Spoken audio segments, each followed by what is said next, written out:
Assalamualaikum warahmatullahi wabarakatuh. Waalaikumsalam warahmatullahi wabarakatuh. Sobat Obsesi, bersua kembali dalam program Obsesi Seru dengan moto Dari Padang untuk Indonesia.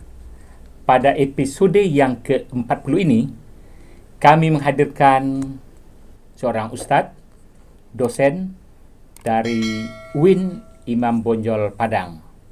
Beliau adalah Dr. Sofyan Hadi, SS, MAG, MAhum.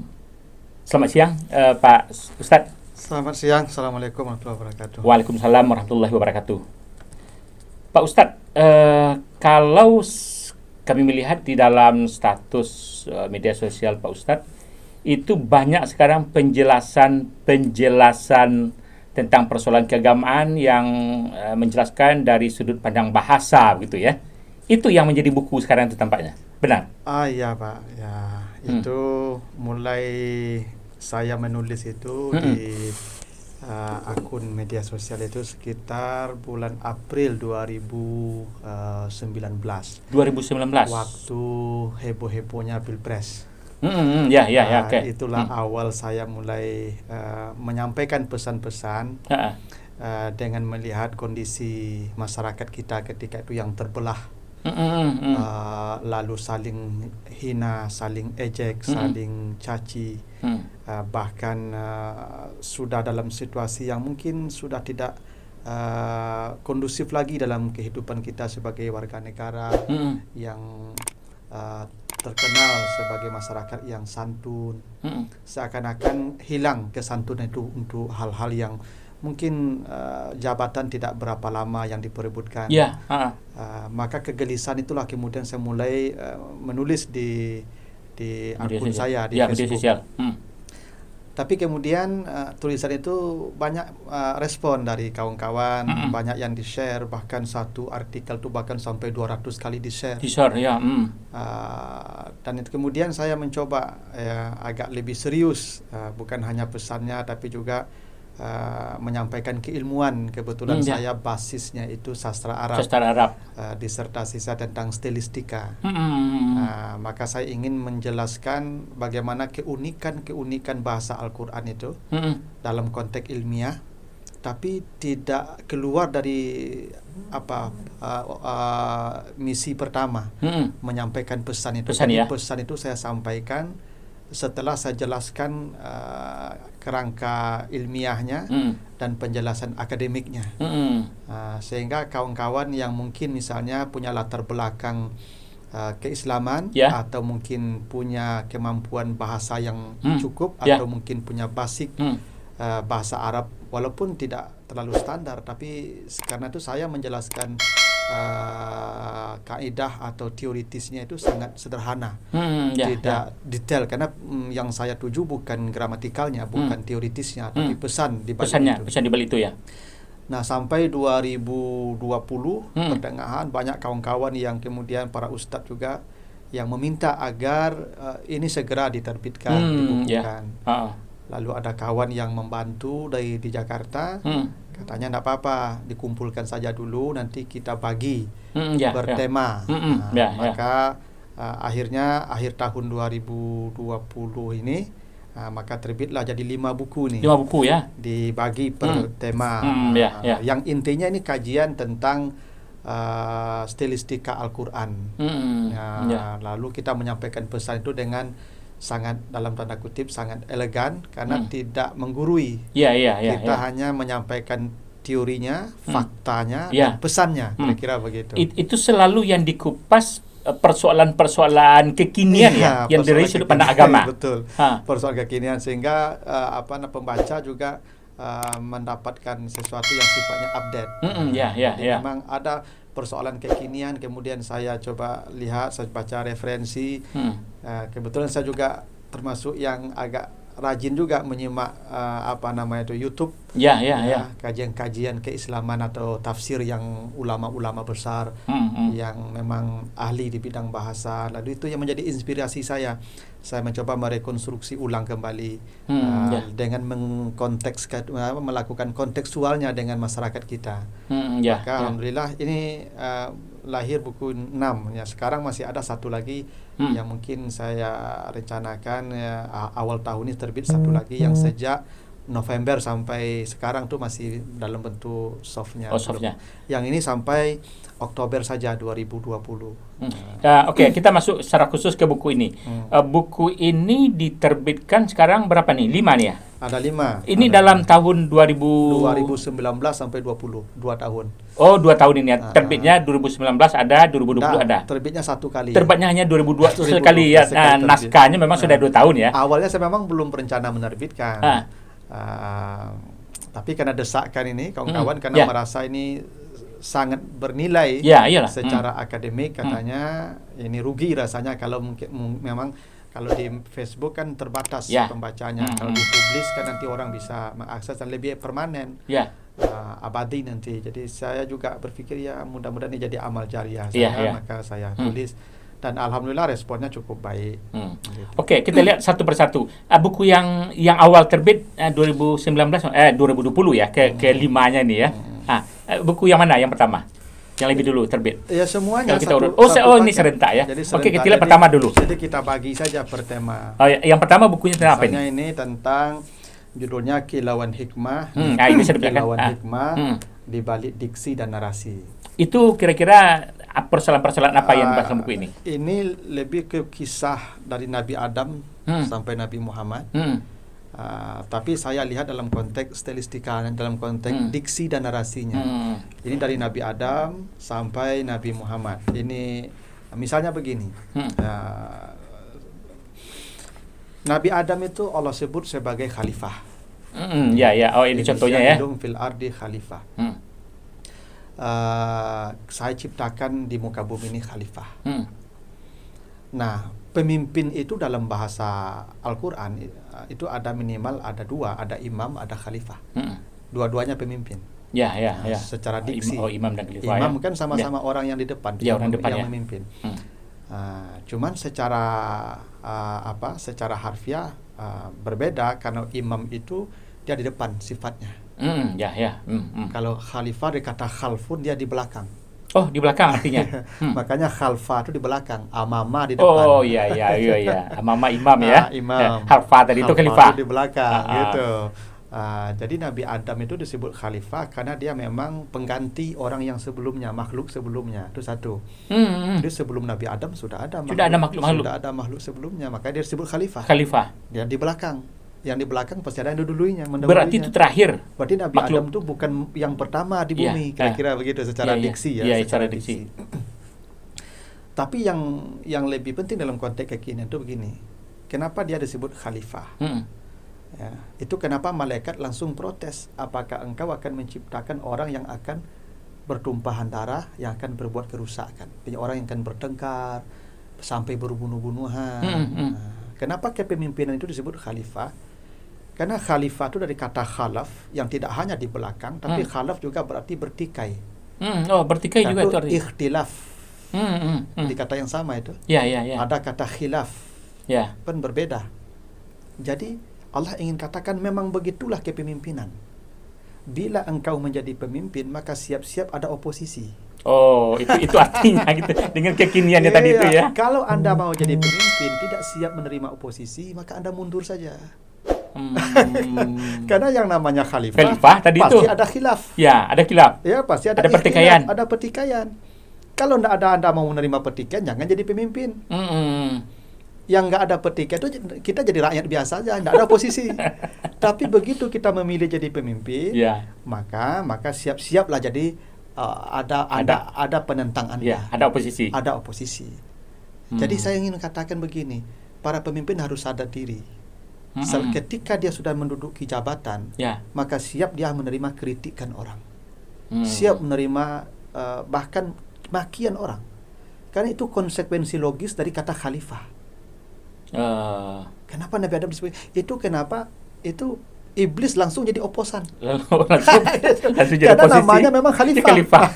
Maka iblis langsung, saya kalau begitu jadi oposan. Saya sampai hari kiamat akan jadi musuh dia. Gitu. Jadi orang kadang memang cerita Nabi Adam begitu, cuman ada pesan-pesan yang halus di situ Allah sampaikan.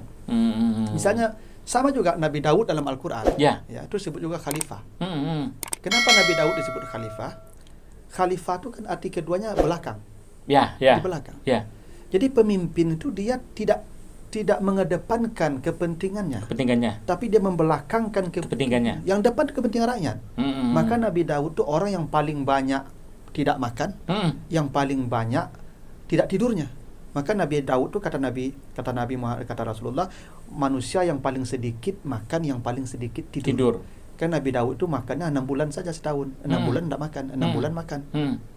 Karena untuk mendulukan kepentingan rakyat tadi. Itu tadi. Karena dia sudah Allah SWT namakan khalifah. Khalifah. Karena khalifah itu memang begitu.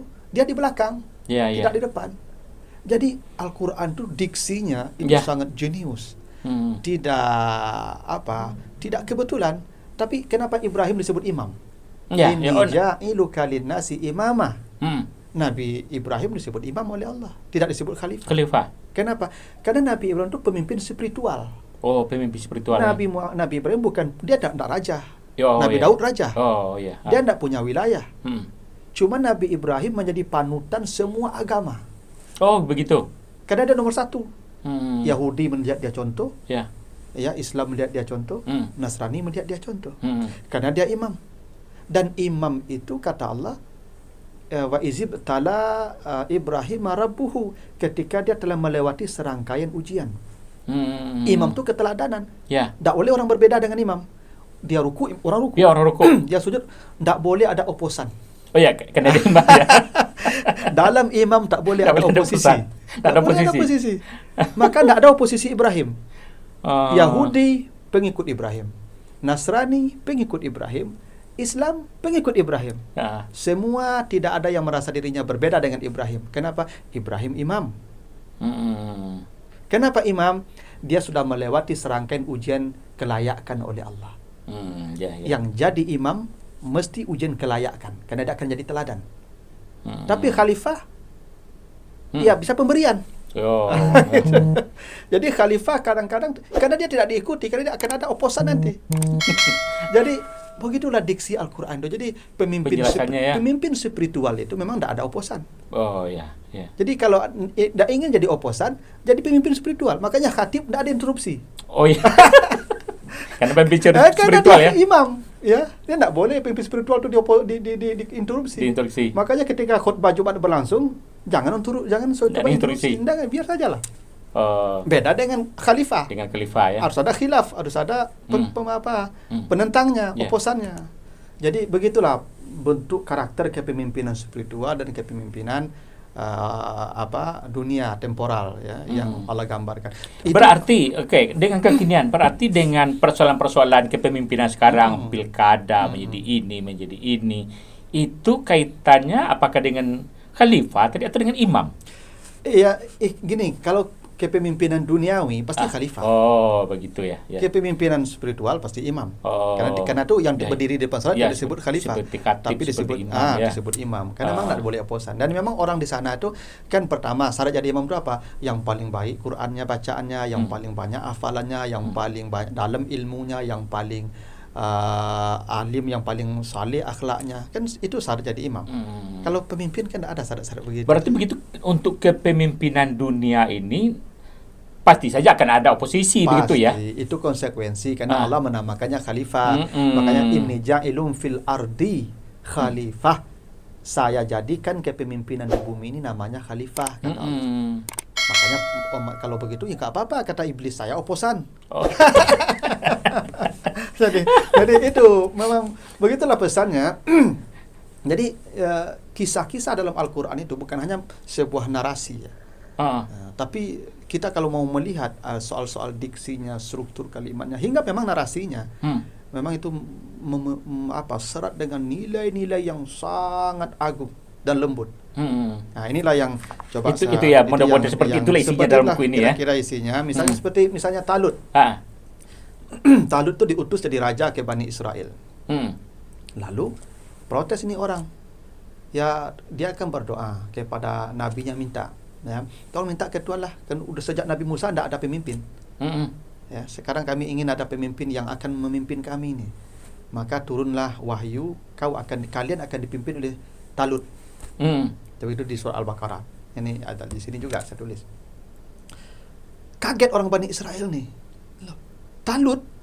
Kenapa? Talut itu miskin. Bagaimana dia akan memimpin kami? Dia miskin.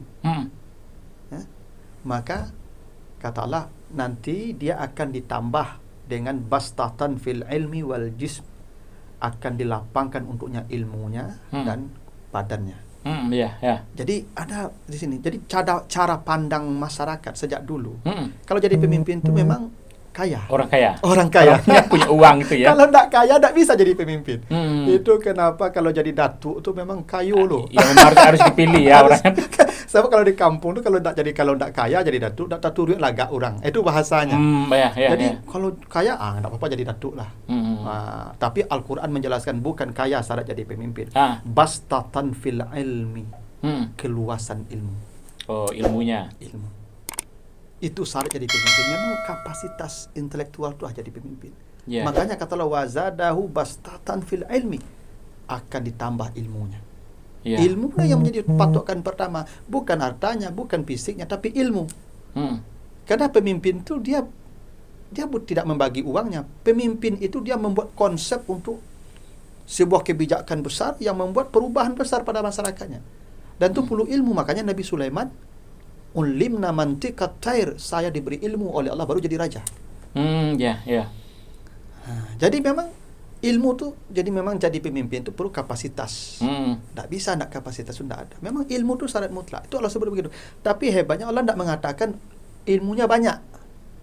Tapi bastah itu luas, lapang. Karena begini, banyak orang ilmunya tapi tapi menyempitkan dia ilmu banyak.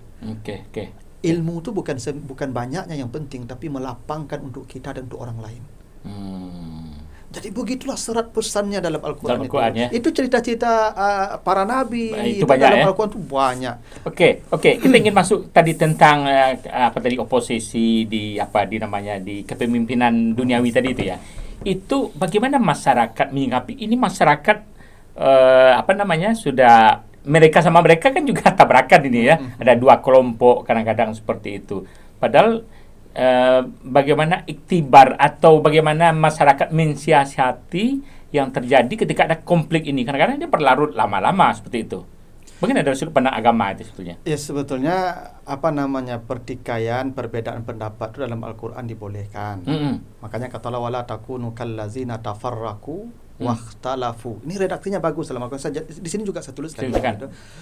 Jangan kamu menjadi orang yang tafarraku, berpecah. Wakhtalafu, dan bertikai. Kenapa berpecah lebih dulu dari bertikai? Itu kata-katanya ya. Itu strukturnya gitu ya, berpecah dulu. Di sini juga saya jelaskan ini di ini keserasian makna dalam ragam gaya. Ini jadi gaya ada ragam gaya. Tapi maknanya ada keserasian. Jadi strukturnya sama kan, bisa saja Allah mengatakan jangan kamu seperti orang yang bertikai dan berpecah. Tapi jangan kamu menjadi orang yang berpecah dan bertikai. Itu model struktur dalam kalimatnya. Strukturnya begitu. Jadi dua larangan Allah, jangan kamu menjadi orang yang berpecah, tafarraku, dan jangan menjadi orang yang bertikai. Kenapa tidak dibalik dulu? Jangan menjadi orang yang bertikai, wala takunu kallazina ikhtalafu wa tafarraqu. Itu maksudnya seperti apa tuh? Kenapa seperti itu? Ya karena ini larangan. Larangan itu jadi dalam sistem stilistika. Jadi takdim mana yang dahulukan itu menunjukkan tingkat ahamiyah. Tingkat stressingnya penting, ini sangat serius, kira-kira begitu. Kepentingan begitu ya. Jadi mana yang lebih dulu itu menunjukkan ahamiyah, afdaliyah namanya. Jadi kalau diurut berpecah dan bertikai. Kalau tunggu sebentar, kalau dalam segi itu namanya unsur pementingan. Pementingan, unsur pementingan. Jadi ini ada dua larangan nih. Berpecah dan bertikai. Didahulukan berpecah. Artinya apa? Larangan berpecah lebih tinggi daripada larangan bertikai. Kalau harus terjadi pertikaian, terjadilah perpecahan. Jangan. Gitu kira-kira. Kalau harus terjadi. Kalau harus terjadi, bertikailah. Tapi jangan berpecah. Walaupun dua-dua sama-sama sebenarnya dilarang. Cuman urutnya itu namanya gaya. Jadi ragam gaya itu dalam struktur itu dia tidak serampangan. Karena Ada pesan. Ya. Karena tidak mungkin orang seragam. Ya. Seragam tidak mungkin. Itu pasti ya. Pasti akan berbeda. Tapi berpecah bisa diatasi. Keseragaman tidak bisa diatasi. Iya. Keberagaman itu sudah terjadi ya. Sunatullah ya. Tidak bisa dihindari. Tapi perpecahan bisa diatasi. Bisa diatasi. Makanya larangan berpecah lebih dulu daripada larangan bertikai. Kalau harus terjadi salah satunya, maka bertikailah Anda, tapi jangan berpecah. Ya, kita ini negara yang majemuk. Ya, majemuk. Agama, suku, bahasa, tidak mungkin kita seragam. Dan di dunia memang seperti itu Di dunia ya. sudah begitu. Tapi berpecahnya yang jangan. Itu kenapa redaksinya begitu. Ya. Jadi hebatnya lagi begini. Tafarraku itu dari kata tafarraka. Tafarraka berpecah. Tafarraka itu kalau mudari'nya ya tafarraku. Kalau dia kamu, tatafarraku. Tapi bahasa Allah wala tafarraku. Ya. Bukan wala tatafarraku. Dipotong satu huruf. Oh begitu. Iyalah. Ya. Dari tafarraka, tatafarraka menjadi ya menjadi tafarraku. Artinya ada satu huruf yang dipotong. Yang dipotong tadi. Dibuang satu huruf. Artinya apa? Kalaupun perpecahan terjadi, minimalisir. Seperti minimalnya huruf pada kata tafarraku. Oke. Berarti sekarang yang terjadi itu mungkin kalau kita lihat pemimpin yang dipilih kemarin sudah bersatu, padahal masyarakatnya kadang-kadang masih terjadi berpecah belah juga. Bertikai sih tidak apa-apa. Bertikai boleh saja. Dalam agama itu memang Islam itu makanya hebat karena memang banyak cabangnya seperti pohon. Ya, tapi berarti itu memang berbeda tadi konsep maknanya antara bertikai dengan berpecah belah tadi itu. Makanya khalifah tadi kan dari kata wakhtalafu itu. Kalau ikhtilaf tadi itu. Jadi boleh kita berbeda. Cuman kalau bisa dihindari, hindari. Lebih baik kita bersama. Tapi bersama dalam arti seragam itu mustahil. Makanya yang diawali, yang dilarang itu adalah tafarrakunya. Gitu. Oke, berikutnya mungkin bisa disampaikan juga. Apa judul bukunya mungkin? Ini keserasian makna dalam ragam gaya. Jadi artinya kita lihat struktur kalimatnya seperti apa, lalu nanti kita lihat apa pesan di balik itu. Karena tidak ada satupun struktur yang tidak punya pesan. Jadi maknanya serasi. Jadi bahasa Arab itu memang kaya sekali dengan pilihan gaya. Misalnya kalimatnya sama misalnya, ya, tapi diungkapkan dengan pola yang berbeda. Tapi itu punya maksud, punya makna. Ini di sini memang banyak sekali ya, pokoknya ayat-ayat misalnya gini. Itu buku yang kedua ya. Yang buku yang ketiga apa lagi judulnya? Yang ketiga itu makna dan mabna. Ini risalah stilistik Al-Quran, makna dan mabna. Kita melihat makna dari bangunan, ya, bangunan sebuah kalimat, ayat maksudnya ya. Kita lihat, misalnya saya ambil contoh di sini satu, ini. Misalnya lam yakun lahu kufuwan ahad. Sering kita baca ya. Ya, sering kita. Lam yakun lahu wa lam yakun lahu kufuwan ahad. Tidak ada satupun yang setara dengan Allah. Ya. Tidak ada satupun yang setara. Lam yakun lahu kufuwan ahad. Nah, setara itu bahasa Arabnya kuf'un. Kuf'un. Maka si kufu kan. Oh iya, kufu ya. Kuf'un. Sebenarnya harusnya ayat ini berkata lam yakul lahu kuf'an. Kuf'an, bukan kufuan. Maksudnya? Kan kita sedang bicara Allah tidak ada sekutu. Sampai kata pun tidak boleh sekutu ada. Makanya kufuan ini tidak ada satupun kata kufuan dalam kamus. Oh begitu? Tidak ada? Tidak ada. Yang ada tuh kuf'an. Jadi kata dalam bahasa Arab pun memang tidak ada. Tidak benar. Yang benar itu kuf'un. Oh begitu. Sedangkan ini kufuan. Mengganti waw dengan hamzah. Ya. Itu lazim. Ya. Mengganti hamzah dengan waw itu tidak lazim. Tidak akan ditemukan. Tidak akan ditemukan bagaimana kata kufuan ini menjadi kata kufuan dari kata kuf'un. Itulah menunjukkan tadi sebagaimana itu ya? Allah tidak akan ditemukan pula. Ya, sekutunya ya, yang samanya tidak ada. Ini satu-satunya kufuan ini. Yeah. Dalam dalam apa? Dalam leksikal Arab, Ya. kufuwan ini satu-satunya. Dia tidak akan bisa dipecah ke bentuk lain. Kan? Dan dia pun mandiri dengan katanya. Dengan kata itu ya. Jadi itu struktur, itu bangunannya ini ya tidak kebetulan begitu, karena memang Ya, ada itu kan memang ada maksud di ada situ. maksud itu ya. Maksud. Ya. Ya. Oke, kita masuk ke buku yang keempat. Apa judulnya? Yang keempat Kenapa sampai ke ini buku permata semantik di samudra stilistik. Jadi kita bicara semantik ya kan dalam konteks stilistikanya. Misal begini, Nabi Musa itu ketika belajar ke Nabi Khidir, gitu, dia kan tidak sabar itu. Kata Nabi Khidir, nanti jangan tanya ya, jangan tanya. Sebelum nanti saya kasih tahu nih apa rahasianya. Lalu dia menumpang sebuah kapal, ya, menumpang sebuah kapal. Dibocorkan kapal itu dan Nabi Khidir. Ya. Nabi Musa tidak sabar nih, kenapa kau bocorkan nih? Kan sudah saya katakan, jangan bertanya. Minta maaf dia. Aduh, mohon maaf, saya terlanjur. Tolong kasih waktu, kasih kesempatan lagi. Baiklah, jalan. Setelah itu nampak anak kecil dibunuh pula tuh sama Nabi Khidir. Nabi Musa tidak tahan dia, karena dia logis orangnya. Ya, gimana? Apalah salahnya kenapa dibunuh? Apa kata Nabi Khidir? Sudah saya katakan tadi, kau tidak bisa sabar. Ya. Baiklah, mohon maaf saya. Kasih waktu, kasih kesempatan sekali lagi. Terakhir kan dia membangun sebuah rumah yang tidak bisa orang itu kasih minum. Dia minta minum, orang itu tidak mau kasih minum. Kemudian Nabi Khidir dia baiki rumah itu. Nabi Musa, kenapa tidak minta upah? Apa kata Nabi Khidir? Ini kan saya bilang, ini saat kita berpisah. Lalu dikasih tahu satu-satu. Apa terakhir kata Musa?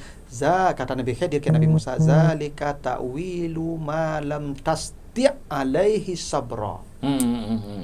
Di situ disebutkan, itulah hal-hal yang saya katakan engkau tidak bisa sabar. Bisa sabar itu dari awal itu tastati. Tapi di penghujung tasti. Dibuang satu huruf. Dari kata tastati menjadi tasti. Itu menjadi berkurang hurufnya. Menjadi kecil, menjadi sedikit hurufnya. Nah, kenapa?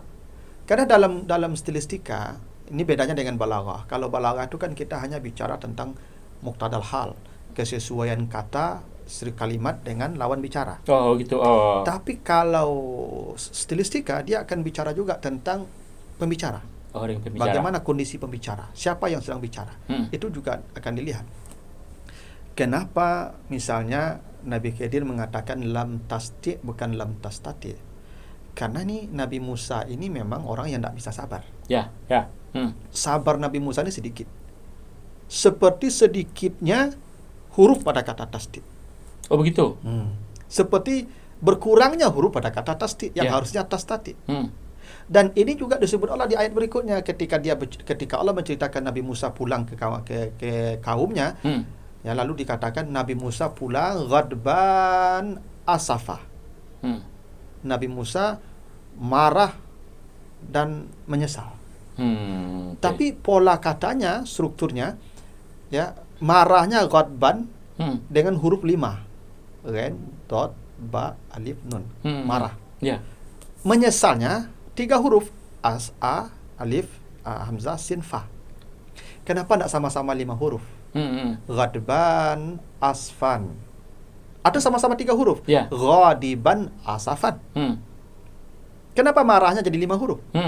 Kenapa menyesalnya 3 huruf? Menunjukkan memang marah Musa itu lebih dominan daripada menyesalnya. Musa ini orang tidak kurang menyesal, tapi marahnya dominan. Oh, marah dominan. Banyak marahnya, lebih banyak marahnya, makanya huruf marah lebih banyak. Lebih banyak. Oke.